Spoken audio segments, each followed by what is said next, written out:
જય શ્રી રામ, જય ભવાની, જય માતાજી મિત્રો. તો આજે આપણે શિવાજી મહારાજના જીવનકાળ વિશે થોડી માહિતી મેળવીએ. શિવાજી મહારાજનો જન્મ 19 ફેબ્રુઆરી 1630માં થયો. 1630થી માંડીને 1680 સુધી તેમનો શાસનકાળ સમય રહ્યો છે. શિવાજી મહારાજે મુગલો વિરુદ્ધ અનેક યુદ્ધો લડ્યા છે અને અનેક યુદ્ધો જીત્યા છે.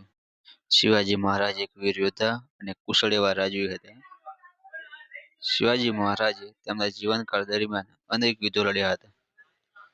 શિવાજી મહારાજે ભારતીય નૌસેનાની રચના કરી હતી, જેથી કરીને શિવાજી મહારાજને આજે ફાધર ઓફ નેવીનું બિરુદ આપવામાં આવ્યું છે.